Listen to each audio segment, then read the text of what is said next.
We are starting a new series on motherhood today with an episode that I'm calling This Is Your Calling.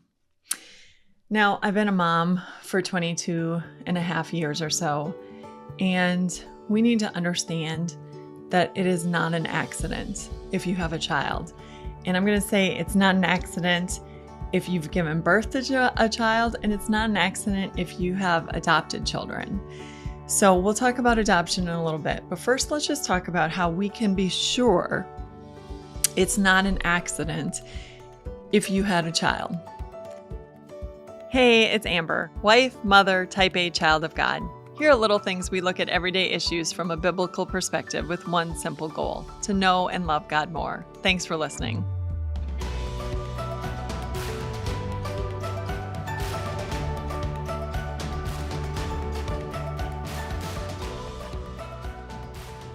So in the book of Exodus, we're introduced to the Pharaoh, who is the king of the land. And the Israelites were slaves at the time, and Pharaoh decided that he needed to get rid of some of these children that were being born because they were outnumbering the Egyptians. So he told the midwives, the people who helped the Israelites give birth, to kill any baby boy as it was being born, but to let the little girls live. Well, that's not what the Israelite midwives did. They let the boys live because they're not going to kill the babies. And they were brought before Pharaoh, and he asked them, "Why have you done this? Why are you letting these children live?"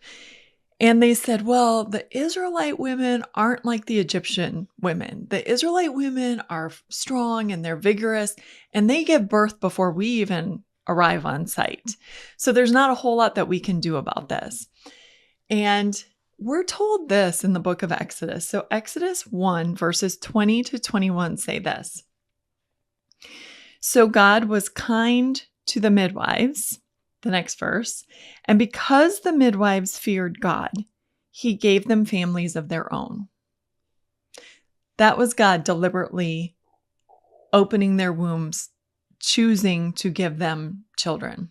Now, if that wasn't enough, don't worry. In Genesis chapter 20, we're given another example that shows this very thing.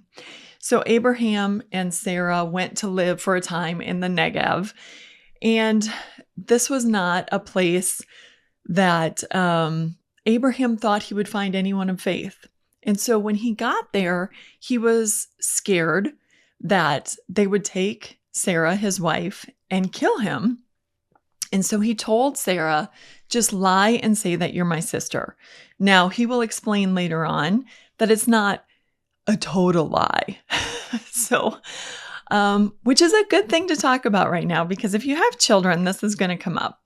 So I like to say, when we get sworn in to give testimony in a court of law, we're asked to tell the truth, the whole truth, and nothing but the truth. When you have teenagers and young adults someday, you will need to remember this, because a half lie is still a lie. Yes, Abraham, that is true. If you're only telling half of the truth, you're still not telling the truth, the whole truth, and nothing but the truth. So what was this half lie? Well, Abraham and Sarah shared the same father, but had different mothers. So he said, when I said that this is my sister, technically she's my half sister. Oh, but also she's my wife. Okay, so again, a half lie is a whole lie. So we're not giving Abraham any passes on his half lie. Anyway, what happens is he says when he comes to the country that this is his sister, so she's taken into Abimelech's harem. And what happens? God came to Abimelech in a dream in the middle of the night and said, "Abimelech, you're as good as a dead man because you have taken another man's wife." And Abimelech courageously stood against God and said, "Hey, hold on a second. I have a clean conscience here. I didn't know it was his wife. He told me that it was his sister. Are you going to blame an innocent man when I didn't know. And God said, no, I'm not, but you need to return this man's wife. And we're also told that God said, I have kept you from touching her. And I think that is amazing in and of itself, just looking at it from the standpoint of a woman. How scary that must have been for Sarah to be taken and not knowing what would be expected of her when God kept her secure and he kept her safe and kept Abimelech from touching her. So even when her husband didn't defend her and allowed her to be taken, God was her defender, which is just obviously awesome in and of itself. Anyway, getting back to this and the point that I'm trying to make. So the next morning, Abimelech gathers all the officials and Abraham is brought before him and he says, why have you done this? And that's when Abraham says, well, technically she's my half sister. And Abimelech says, hey, look, just take her. And by the way, I'm going to give you some cattle and this offering and just go and pray to your God for us. I don't want anything to do with her. Just go live your life, be on your way. And Abraham did. And this is the interesting part. So in Genesis 20, verses 17 to 18, this is what we read. And God healed Abimelech, his wife, and his female slaves so they could have children again. For the Lord had kept all the women in Abimelech's household from conceiving because of Abraham's wife, Sarah. If you've had a child, it's not a mistake. It doesn't happen by accident. It may have taken you off guard. It didn't take God off guard. There's no children that God didn't know about. So that's the first thing we need to know. And the reason that that's so important is because so many times as mothers, when we're about to have a baby, we are so pumped. And, pregnancy can be grueling and tough and hard. And you start to wonder, wait a second, why have I done this? And then, labor is what labor is. And then you hold the baby and hopefully you have this like, okay, it was worth it. I've gone through a lot, but it was worth it. But for many of us, the joy of having the child fades as the reality sets in, which is super sleepless nights and not really understanding what we're doing. I mean, new moms, it's crazy. I was just talking with a couple who have like a 4 or 5 month old baby. And it's crazy how we take people through driver's ed, for 3 weeks or whatever. And then they have to spend so many hours behind the wheel with their parents and with other people who are helping teach them how to drive. They have to have the driver's ed trainers, instructors do so many hours, and their parents have to sign off on a form now that they've done so many hours. And yet, these new parents have these babies, another life to take care of, and we send them home from the hospital like, hey, good luck. Hope it goes well. Way to go. This is a life. And if you're not proximity-wise close to your parents, or if you're not close in relationship to your parents, and you don't have, the people who are mentoring you around you who you can call and say, I don't know what's going on. How are you supposed to figure this out? Like, this is a life. This is a huge thing. So that's just to say that for most parents and mothers, even when we absolutely adore our children, a time comes when we're like, what have I gotten into? I am in so far over my head and I don't know what I'm doing and I don't know what I'm supposed to be doing. And if it doesn't happen in the first year of life, it will definitely happen at some point. It's going to happen when you start potty training, or when you get to the terrible twos, or when you get to school, for some of us, we don't know that our children has a learning disability until they're well into first or second grade. And all of a sudden it becomes apparent that they're really struggling to read, or there's more going on. And then you get the teen years and the early 20s and the young adult years and all the things. And it is so easy to become overwhelmed as a mom and wonder if God made a mistake in making you this child's mom. God, I don't know if I'm strong enough. I don't know if this is what you intended. I feel like I'm screwing this up. I don't know where to go. I don't know what to do. Let me just assure you, first and foremost, no mistakes. All that means when you're feeling overwhelmed is that you need help. And that is not a bad thing. The sooner you recognize that, and the sooner you wave your white flag, the better off you are. So I was very blessed that my mother and my mother-in-law live in the same town as I live. So I had the opportunity when my children were absolutely crazy and I thought I was going to lose my mind to call my mom up and say, Mom, I'm really struggling. And she would hop in her car and she would come over, and honestly, 15 minutes when she walked through the door, it didn't even matter if my kids were still being rambunctious and crazy or whatever. The fact that I had help changed everything. Mostly it changed my mood. I didn't feel like I was in the battle alone. As long as there was somebody else there with me, I could get through. And that's what we need to remember as we're going through this motherhood journey, that there are a whole lot of other moms on the same journey with us. There are a whole lot of people who are going through exactly what we're going through at the same time that we're going through. So don't try to do it alone. But you have to remember in all of this that this is your calling, that this is important, because your children have one mom.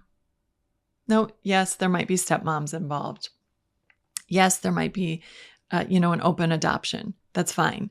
The point being, there may be many employees at your workplace, and there may be many people who can volunteer at the church, and there may be many people who work at the community center, but your children have one mom, and this is going to make a difference as we go forward.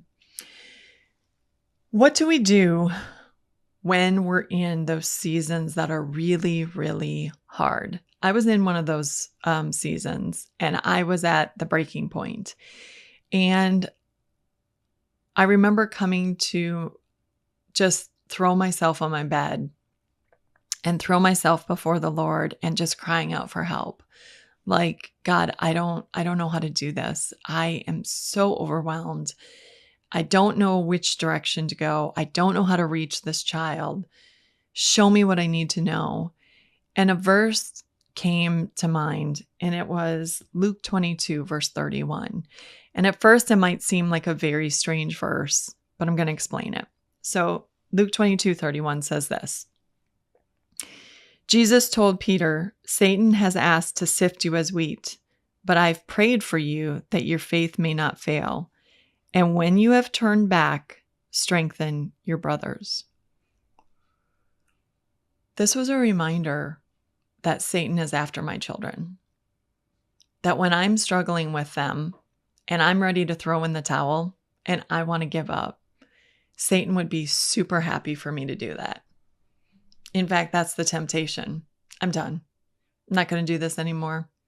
I can't. Someone else will have to deal with this.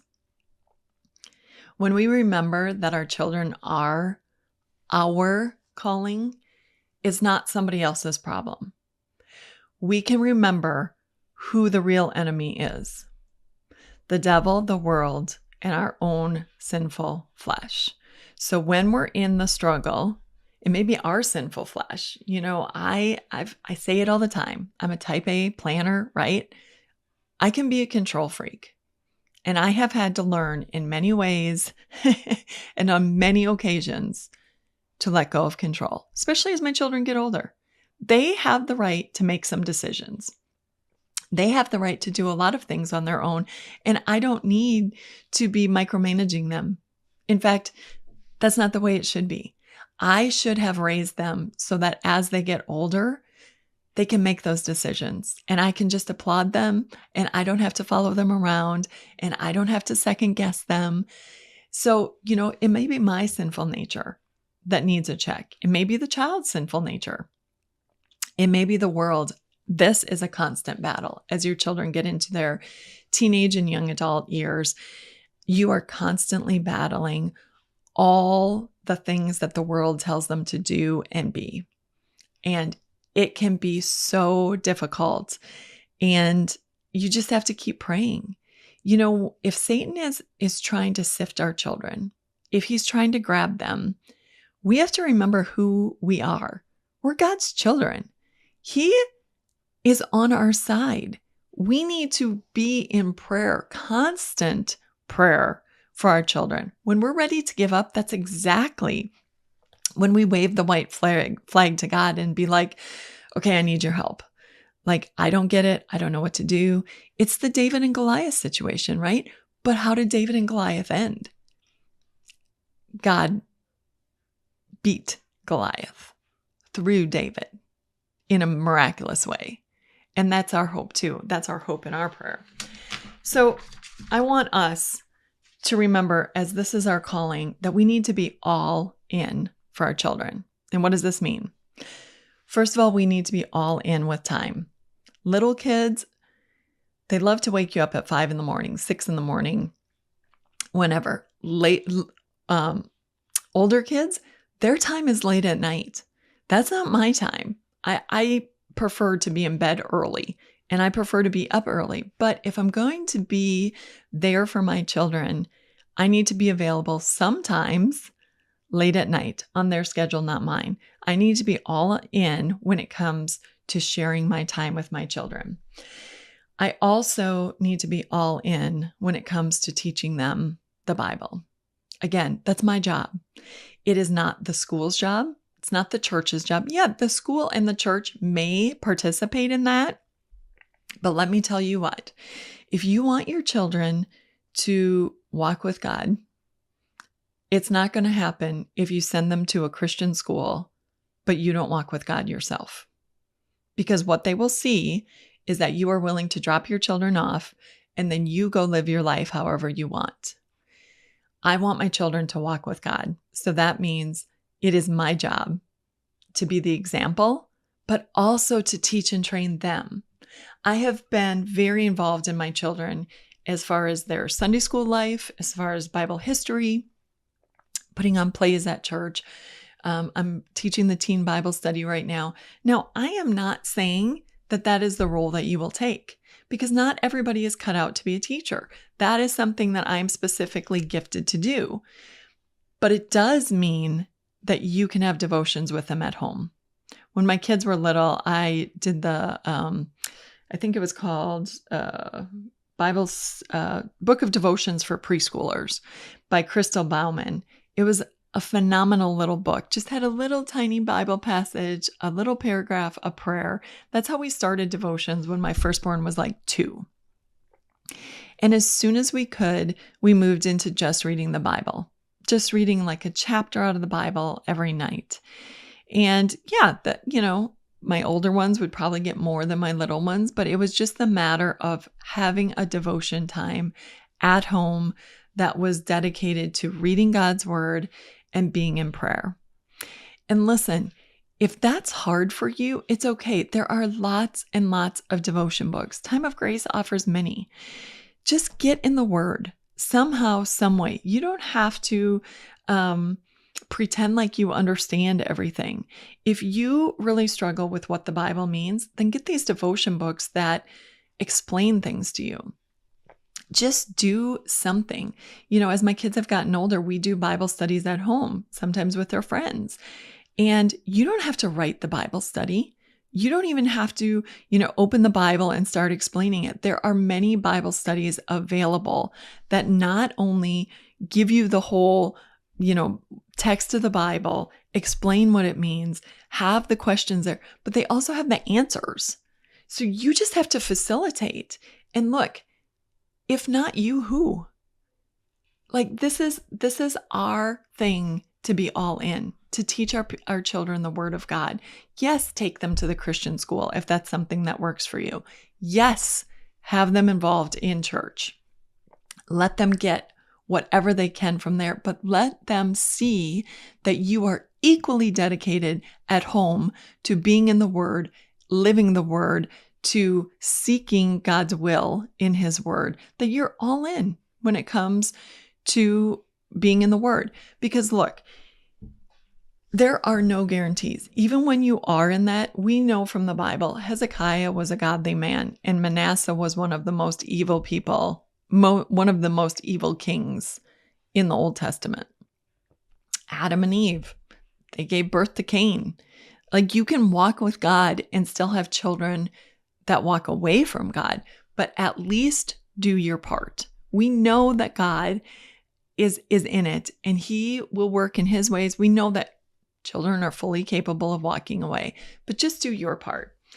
Be all in when it comes to their hopes and dreams. Now, sometimes this means being realistic. If your child thinks that they're going to play in the NBA and they pick up a basketball 3 times a year, maybe not. Or if they're super short, they better be a really good shooter. When our children have these hopes and dreams, it's our job to come alongside them and be like, yeah, that would be fun, wouldn't it? Or that would be amazing. But why do you want to do that? What is it about that is really drawing you in? Oh, you want the cheering crowds. Oh, you want the big paycheck. Well, let me tell you something. With that comes a lot of temptation. And if that means that you would walk away from your faith, man, I hope that doesn't happen. I would much rather you walk with God and we're all in heaven for eternity than you do something that you have a prestigious job and tons of wealth, but you don't have time for God. So we need to be all in with our children's hopes and dreams, coming alongside them, helping them to see what's realistic, what's not, helping them to know how to manage those things. If you have a desire that comes from God, awesome.